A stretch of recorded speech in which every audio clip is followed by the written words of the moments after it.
Gigantes legendarios. Parecía ser inconquistable. Y bestias colosales. Monstruos verdaderos se ocultan tras nuestros mayores mitos. ¿Qué mal acecha en este antiguo laberinto? Lidiamos con algo que es casi humano, pero no completamente. Las leyendas de los cíclopes contienen algo más de lo que sabemos. Él es solo poder crudo, simplemente maligno. Nuestras historias de miedo son más que solo historias. Las sorprendentes verdades detrás de los gigantes y bestias más grandes y malas de la historia. Ahora.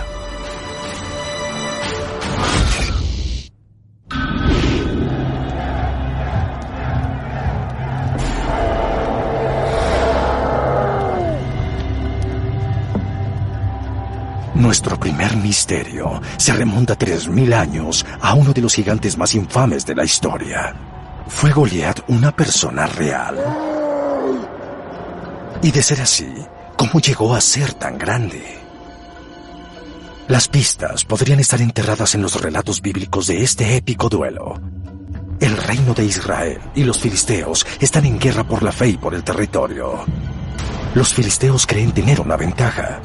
Envían a un enorme guerrero para retar a los israelitas a un combate cuerpo a cuerpo. El Goliat de Gad. Representaba todo aquello que temían los israelitas. Parecía ser inconquistable. Cada mañana los israelitas se alineaban y cada mañana los filisteos enviaban a ese hombre enorme, Goliat, al frente de la línea y decía: ¿por qué alinean a sus hombres? ¿Por qué no envían a un hombre a pelear conmigo? Si me mata, ustedes ganan. Si lo mato, nosotros ganamos. Ni un solo israelita se mueve. Hasta que finalmente un joven huesudo desciende hacia el valle para enfrentar a Goliat. Lleva un báculo de pastor y una honda. Es David. Tiene una honda porque representa a una persona normal y eso es algo que casi todos habrían llevado en el bolsillo para perseguir ovejas y esas cosas. Y esa honda nos dice que este chico podría ser cualquiera. La juventud de David enfurece a su oponente curtido en batalla. Así que tenemos a un chico vándalo parado con un arma hecha para acosar. No era un arma para matar. El chico vándalo ni siquiera debería estar ahí. Ha venido de Belén para llevarles pan a sus hermanos mayores. Pero David no es tan débil como parece. Relatos históricos dicen que este chico mataba leones y osos. Así que creo que las personas olvidan esa parte. Ante lo inconquistable, David no muestra temor, al menos en el exterior. Por supuesto que David tendría miedo. Estaría aterrado, pero solo por tener miedo no significa que fuera incapaz de librar esa pelea. Todos los soldados con quienes hablas y que van a la batalla tienen miedo. Todos son David. Él pasó de ser un chico a ser un guerrero en ese momento. Se inclinó y recogió 5 piedras lisas y las colocó en su bolsa. Tomó su honda y caminó hacia Goliat. Goliat lo vio y dijo: ¿qué?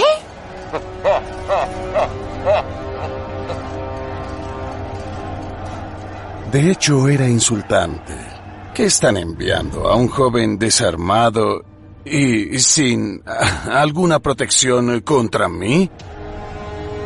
El filisteo maldice a David y jura dar la carne del israelita a las aves y animales salvajes. Pero hablar de más es uno de sus errores fatales. Nunca alardees en combate. Es una de las reglas básicas de la pelea. David estaba escuchando y decía: muy bien, este sujeto dice tonterías. Y tan pronto se mueva lo derribaré. Y eso fue exactamente lo que sucedió.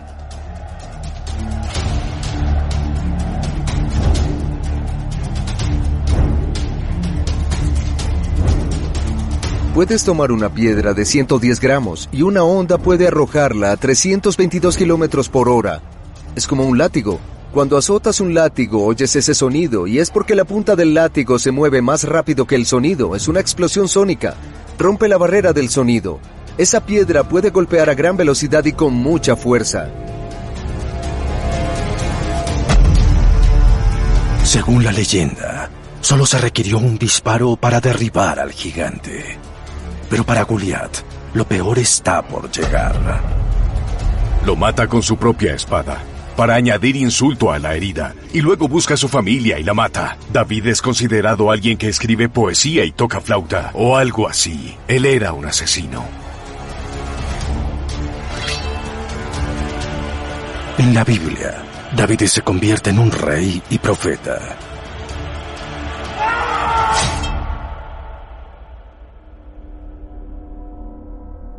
Pero, ¿qué hay de Goliat? Fue un verdadero gigante derribado por una simple piedra.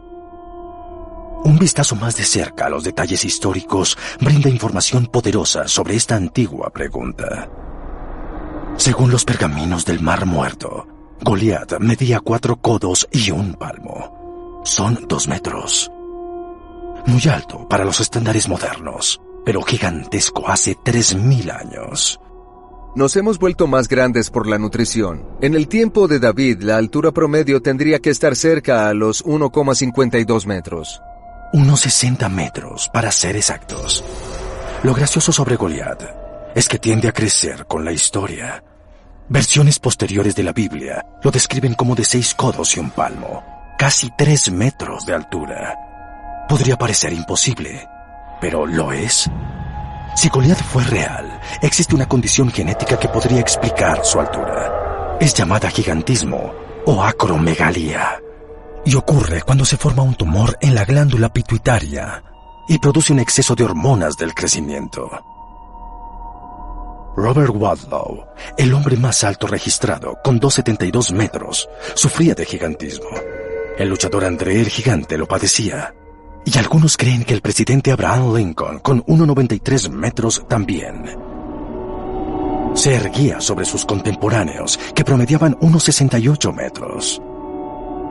El gigantismo también aflige al hombre más alto de Estados Unidos actualmente. Cuando llegamos a los Estados Unidos, casi tenía 7 años, y ya medía 1,83 metros. Igor Bovkovinsky tiene ahora 32 años, y con 2,34 metros, sabe que la altura puede tener un alto costo. ¿Podrían los retos que enfrenta Igor ayudar a explicar lo que pasó con Goliat? El exceso de la hormona del crecimiento puede afectar muchos de los sistemas del cuerpo. Puede afectar las coyunturas y posiblemente parte del comportamiento. Podría afectar la visión. La doble visión y la pérdida de foco ocurren al crecer el tumor y presionar los nervios del cerebro. Una lectura más atenta de la Biblia sugiere que la visión de Goliat pudo haber sido un verdadero problema para el gigante. Dice que un asistente con un escudo guía a Goliat al suelo del valle.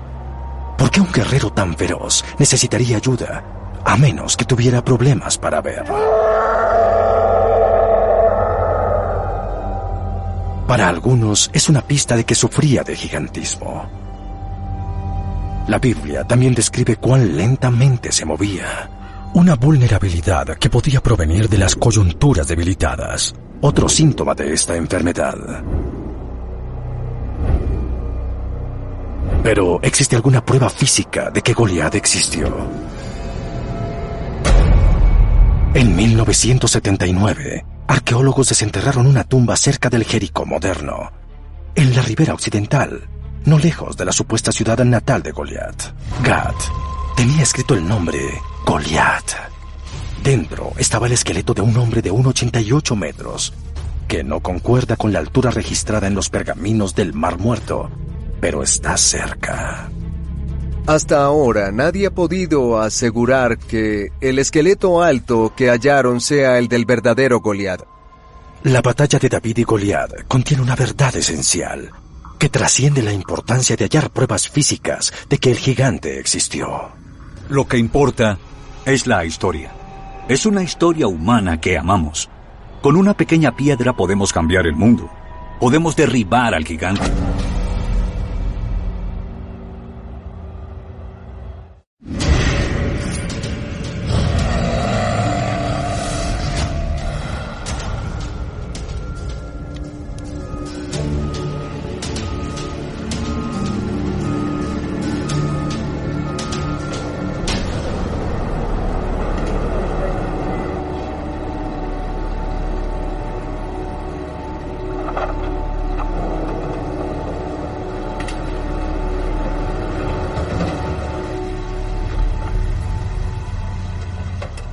Durante un trabajo rutinario, en un típico día de otoño en el Medio Oeste, algunos granjeros hacen un descubrimiento que es cualquier cosa, excepto común.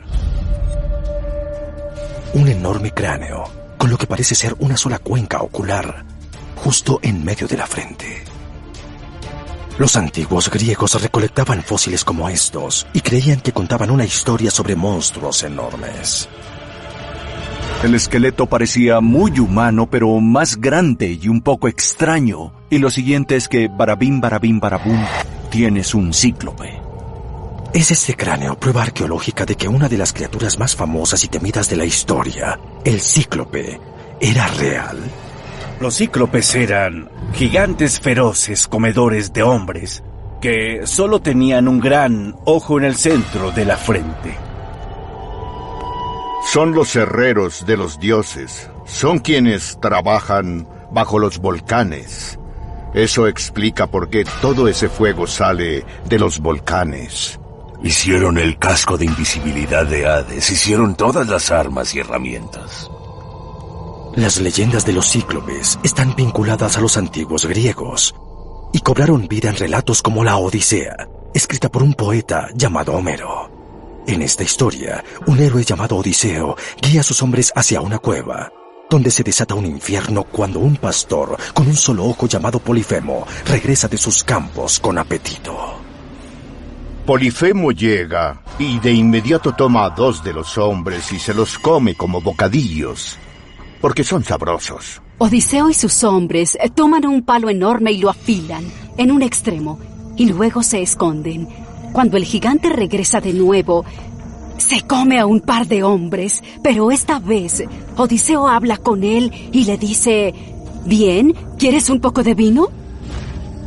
Polifemo bebe hasta embriagarse y le promete a Odiseo como obsequio amistoso que se lo comerá de último. Así que se duerme, y tan pronto está dormido, Odiseo y sus hombres toman el enorme palo afilado y lo calientan en el fuego hasta que la punta del palo está al rojo vivo, y entonces lo clavan en el ojo del cíclope. Aunque la leyenda dice que los cíclopes cambiaron un ojo por la capacidad de ver el futuro, parece que eso fue un error fatal. Solo un ojo era la mayor debilidad del monstruo. Pero ¿es posible que estos fenómenos de la naturaleza realmente existieran? La ciencia dice que sí. Existe un defecto genético muy raro conocido como ciclocefalia. Las cuencas oculares orbitales se funden y forman un ojo grande. Estas aberraciones nacen muertas. Pero ha habido algunos casos en los que estas criaturas han vivido algunos días.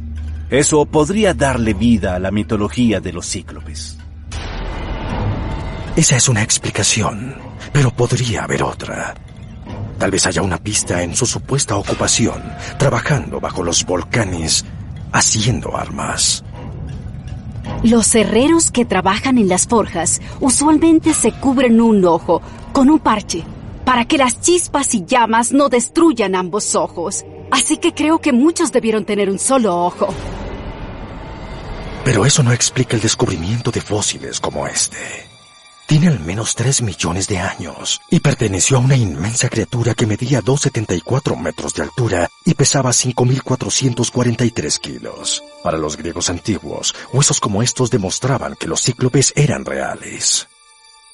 Ya que no sabían cómo lucían los dinosaurios u otras criaturas, los armaban para que parecieran hombres y creaban criaturas sumamente grandes. Los científicos en la actualidad tienen otra explicación: cráneos de elefantes. Poseen una cavidad gigantesca en el centro que representa la cavidad nasal, y esto puede haber sido interpretado como una cuenca ocular. No es difícil imaginar que las personas que descubrieron estos cráneos de elefantes crearon o concibieron a este gigante cíclope similar a un humano.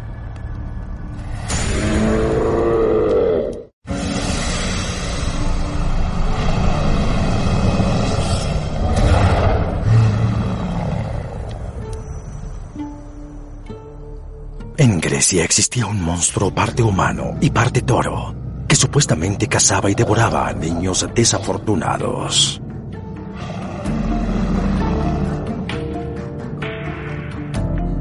Parece un invento. Pero ¿podría este complejo laberinto de túneles artificiales, oculto del mundo y descubierto recientemente, ser la verdadera guarida del Minotauro?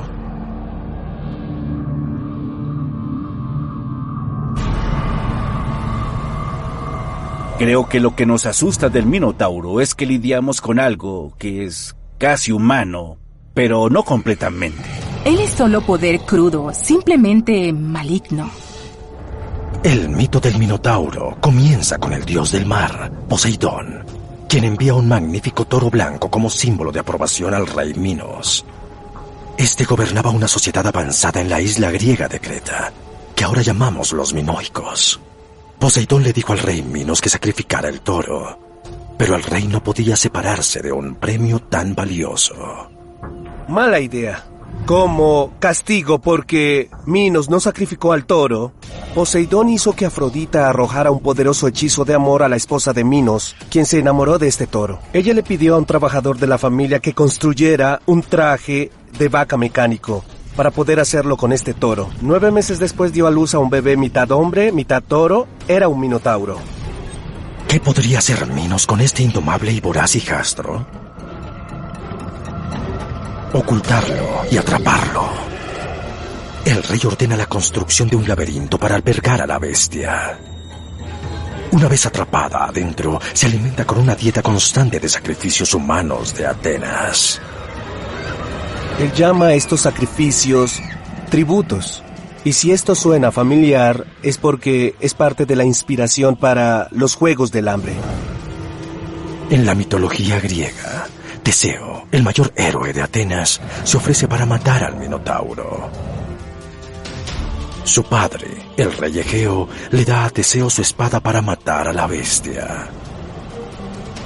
Este viaja a Creta y de inmediato llama la atención de la hija del rey Minos, Ariadne, quien promete ayudarlo. Ella le da una bola de estambre para que él pueda desenrollarlo y no perderse en el laberinto. Teseo rastrea al Minotauro, lo mata con la espada y salva a los niños del laberinto. Entonces usa el estambre para recorrer sus pasos y salir de ahí. Teseo escapa en un barco, pero olvida una cosa: colocar velas blancas para que su padre sepa que ha sobrevivido. Cuando el rey Egeo no ve las velas, se suicida saltando al mar, que hoy se conoce como el mar Egeo, como tributo.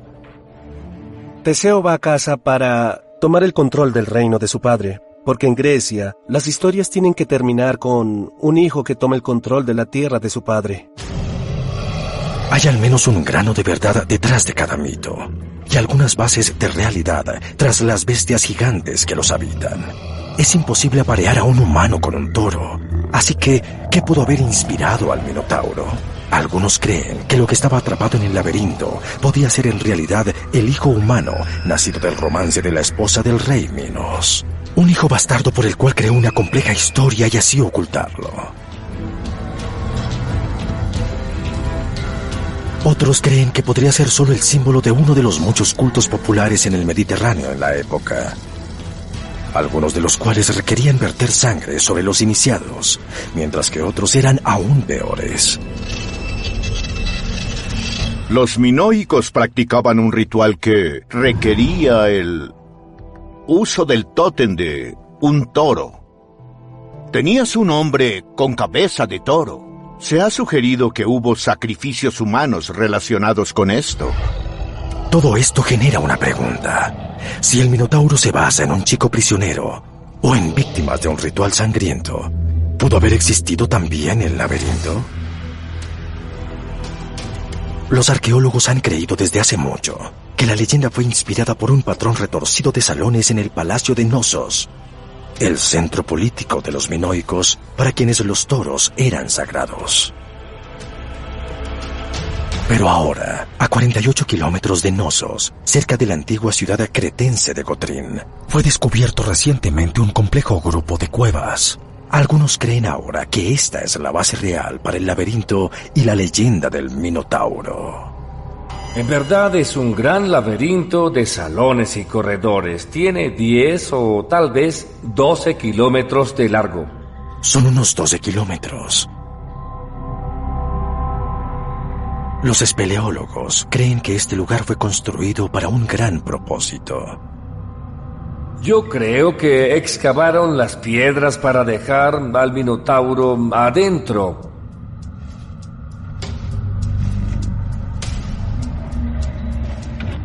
En este lugar hay cientos de inscripciones. Es algo como eso. Particularmente creo que es original, que no es falso. También hay evidencia de que un mal diferente recorrió este laberinto: los nazis. Durante la Segunda Guerra Mundial, almacenaron armas y municiones aquí, mientras tomaban el control de la península griega.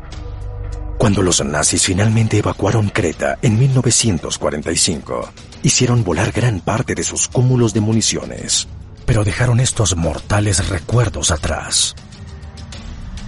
En cuanto al Minotauro, el misterio continúa. ¿Se inspiró la leyenda en un chico prisionero, en un ritual sangriento o en una criatura real? Aunque las pruebas siguen siendo elusivas, algunos están convencidos de una cosa: la historia comenzó aquí. Tal vez hace miles de años aquí hubo un monstruo. Es una idea.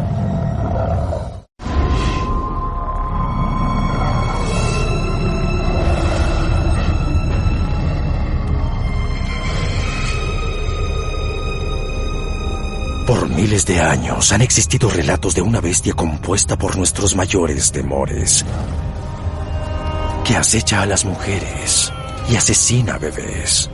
Un animal con sed de sangre y carne de cualquier tipo. El poderoso cuerpo de un león, cola de escorpión cubierta con púas venenosas, dientes de tiburón, el rostro de un hombre, lo cual es muy aterrador, le da a la mitología una sensación de inteligencia. ¿Cómo es que atrae a su presa la mantícora? Se decía que lo hacía con una melodiosa voz, que atraía a las personas y su voz sonaba muy humana. Sonaba como si hubiera una persona allí llamándote, cantándote, que sonaba muy atrayente. Así que ibas al bosque a buscarla y entonces te encontrabas con la mantícora. ¿Acaso los antiguos exploradores se cruzaron con una criatura real que luego se extinguió? ¿Existen pistas sobre la mantícora en los textos antiguos ocultos? Los relatos documentados de la mantícora se remontan al siglo II a.C. y a un maestro griego llamado Flavio Filóstrato.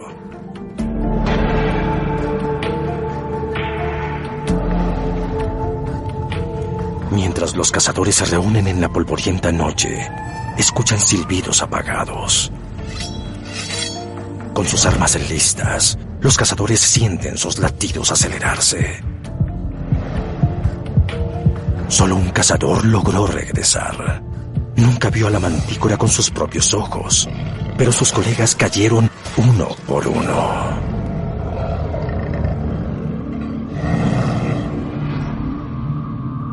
Dos siglos después de este relato, la mantícora apareció de nuevo. Esta vez en una especie de enciclopedia llamada Naturalis Historia o Historia Natural. Fue escrita por un filósofo y naturalista romano. Plinio el Anciano creía que la mantícora era una criatura muy real.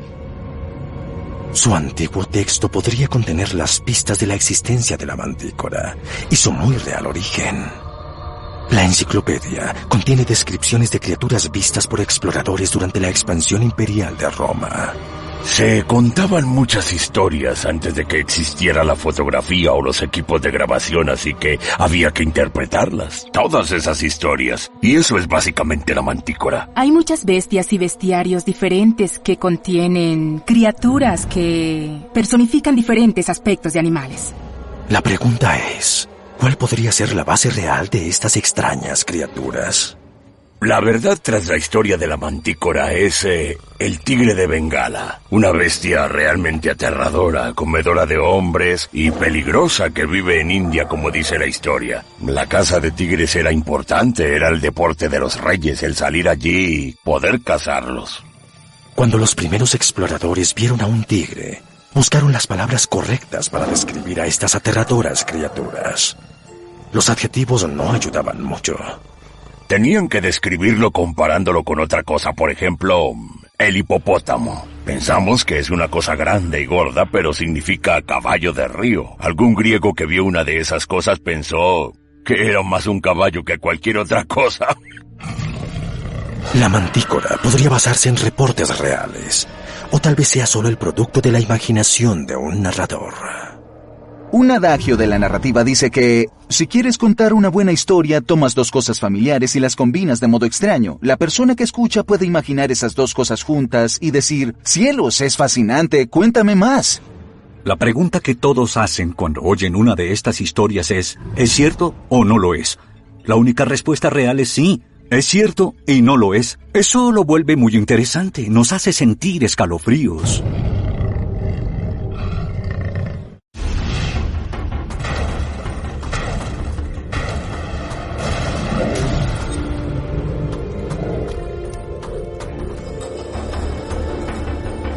Grendel es parte de una saga nórdica escrita cerca del año 800 de nuestra era, llamada Beowulfo.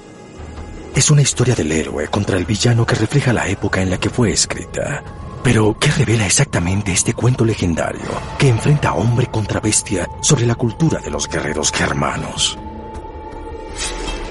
Y ¿podrían pistas desenterradas recientemente en Dinamarca probar que este monstruo realmente acechaba a las personas en el helado norte y que no fue solo una amenaza literaria, sino una real? Estaba este famoso rey llamado Hroðgar, que tenía un hermoso salón grandioso, donde festejaba con sus hombres, y Grendel estaba muy atormentado por toda la alegría y felicidad que emanaban del salón. Él no podía participar en el festín, así que decide vengarse de Hroðgar. Camina en dos pies. En su brazo tiene una mano con largas y afiladas garras. Sabemos que podía comerse a un guerrero entero a mordiscos. Beowulfo se presenta y dice, quiero pelear con el monstruo, y se lo permiten. Estalla una gran batalla y casi destruyen todo el salón, pero finalmente Beowulfo logra arrancarle la garra de raíz, y el monstruo queda herido de muerte y regresa a su agujero en la tierra con su madre y muere. Los estudiosos no han podido rastrear las hazañas de Beowulfo hasta un guerrero específico, pero los expertos han hallado pistas de que podría existir más verdad en la saga de lo que se pensó originalmente. Tiene lugar en un mundo histórico, social y cultural. De hecho, es en Dinamarca, con reyes cuyos nombres podremos rastrear hasta la antigua Dinamarca. Así que existe una matriz histórica que rodea las peleas con monstruos. Hoy, algunos arqueólogos creen que un salón de banquetes descubierto en Laira podría vincularse al verdadero rey Hroðgar. Existe una larga tradición de que de algún modo este salón en Laira contiene un monstruo, un fantasma o un troll o algo así, y ese es Grendel.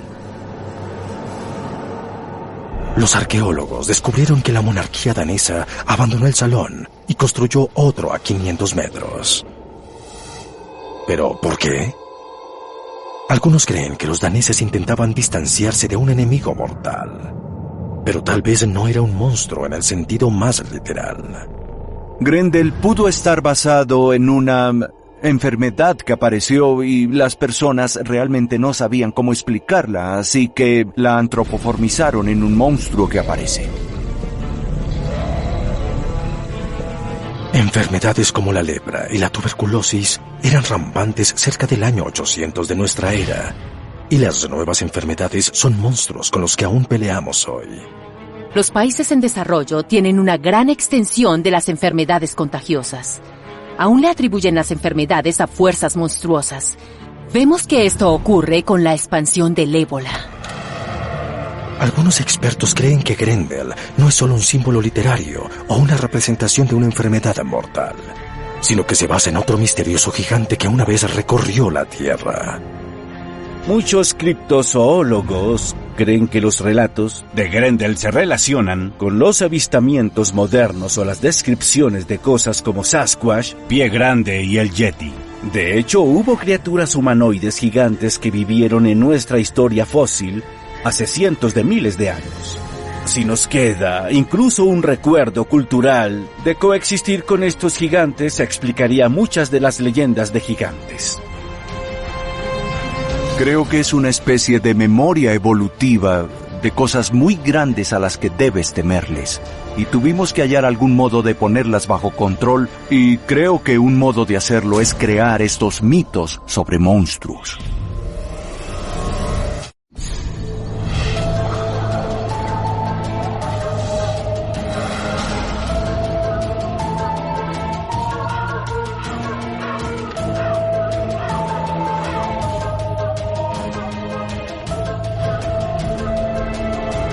En un hospital, en un suburbio de Cleveland, llamado Kirtland, se dice que un misterioso doctor aceptaba huérfanos.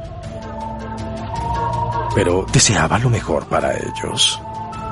Era supuestamente el clásico científico loco, el doctor maligno, el doctor Crow, de quien se decía que experimentaba con personas. Según la leyenda, el doctor Crow inyectaba sustancias que hacía que las cabezas de los niños se hincharan hasta romperse.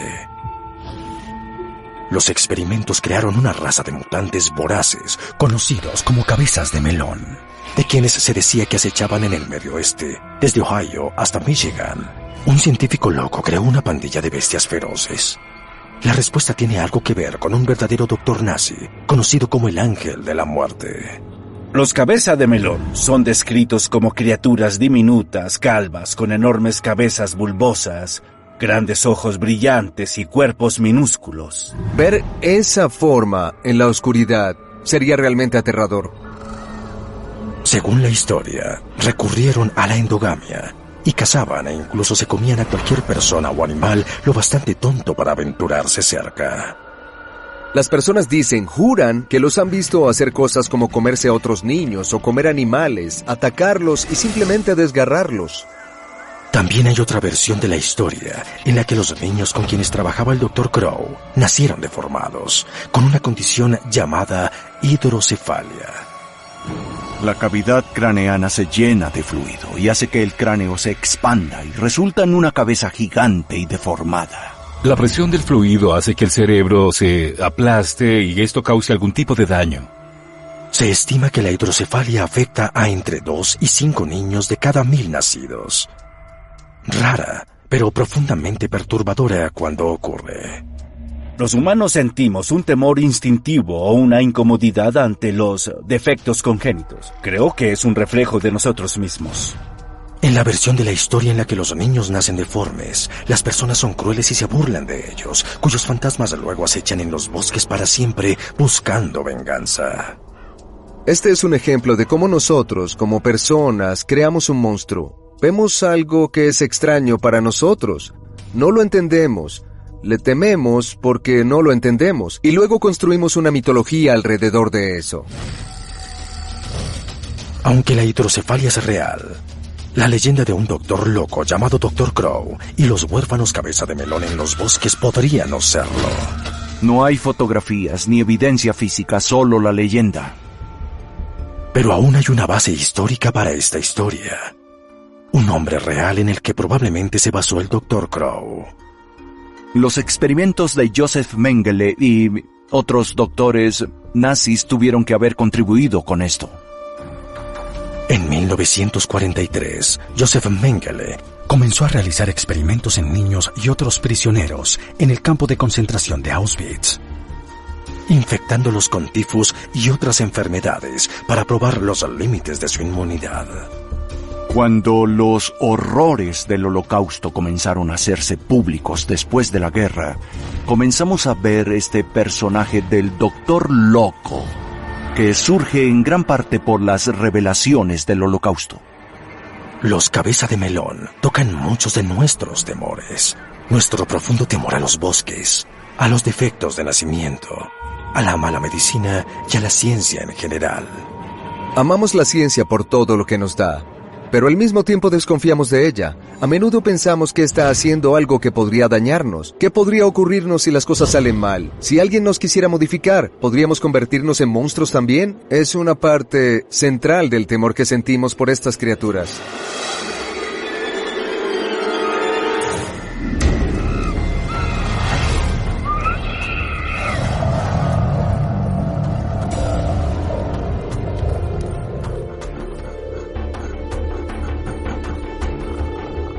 Los humancés son criaturas híbridas entre un humano y un chimpancé. Algunos mitos sobre humancés decían que serían creados para ser supersoldados. En los años 60, muchos científicos estaban convencidos de haber descubierto a un humancé de la vida real. Su nombre era Oliver y le gustaba el whisky, las mujeres y la televisión. En esa época se alegaba que Oliver poseía 47 cromosomas, que de hecho está a medio camino entre un humano y un chimpancé. Nuestros ancestros se separaron de los chimpancés hace unos 4 a 6 millones de años. Pero ¿es posible que Oliver fuera el eslabón perdido? En 1996, un científico tomó muestras de sangre para averiguar cuán humano era realmente Oliver. En el exterior, Oliver no parecía ser una amenaza, pero un hombre creía que al jugar con la genética podía ayudar a desarrollar una raza de hombres simio con fuerza, agilidad e ira sobrehumana.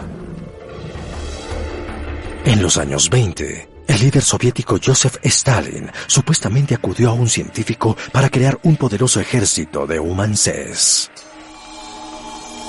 Le pidió a Ilya Ivanov, el principal científico de cría animal de Rusia, trabajar en su fantasía. Y en 1926, el gobierno ruso llevó la idea de Stalin un paso más allá, aprobando una solicitud oficial a la Academia de Ciencia para construir una máquina bélica viva. Intentaba crear un humancé, y lo hizo a través de un proceso de inseminación artificial. Primero, introduciendo el semen de un humano varón en un chimpancé hembra, y luego tomando semen de un orangután e introduciéndolo en el útero de una voluntaria humana dispuesta. No sé cómo responderían eso. Ya saben, se busca mujer para ser preñada por gorila, yo lo hago. Los experimentos soviéticos finalmente fracasaron. El científico ruso que propuso esta idea perdió el respaldo y finalmente fue enviado a un campo de trabajo donde murió. ¿Pueden reproducirse humanos y primates o es simplemente algo de ciencia ficción? El cruce de algunas especies es posible. Caballos y asnos producen mulas, pero las mulas son estériles, no pueden reproducirse, lo cual es la definición de una especie. En cuanto a leones y tigres, sabemos que podemos tener ligres o también teones. Usualmente los híbridos no son fértiles, así que no podrían crear un ejército de ellos y que se perpetúen. ¿Y qué hay de humanos y simios? Aunque humanos y primates poseen las estructuras correctas para procrear, físicamente están separados genéticamente para producir vástagos. Al final, las pruebas genéticas realizadas en Oliver en 1996 mostraron que, al menos hablando genéticamente, Oliver era todo un chimpancé. En el valiente y nuevo mundo actual de manipulación genética, los humancés podrían dejar de ser algo salido de la ciencia ficción. Alguien por allí que esté haciendo clonación tiene la capacidad y la habilidad para hacer un humancé. Y creo que parte del problema con las criaturas como los humancés es que tememos ser reemplazados. Si aparece una criatura mejor, estaremos fuera del juego. Es un interesante tema ético, porque ¿acaso deberíamos explorar eso, hacer eso, construir eso? ¿Lo haríamos? La ciencia siempre dice que sí, deberíamos. Pero como personas civilizadas, en ocasiones me pregunto si realmente deberíamos dar ese paso.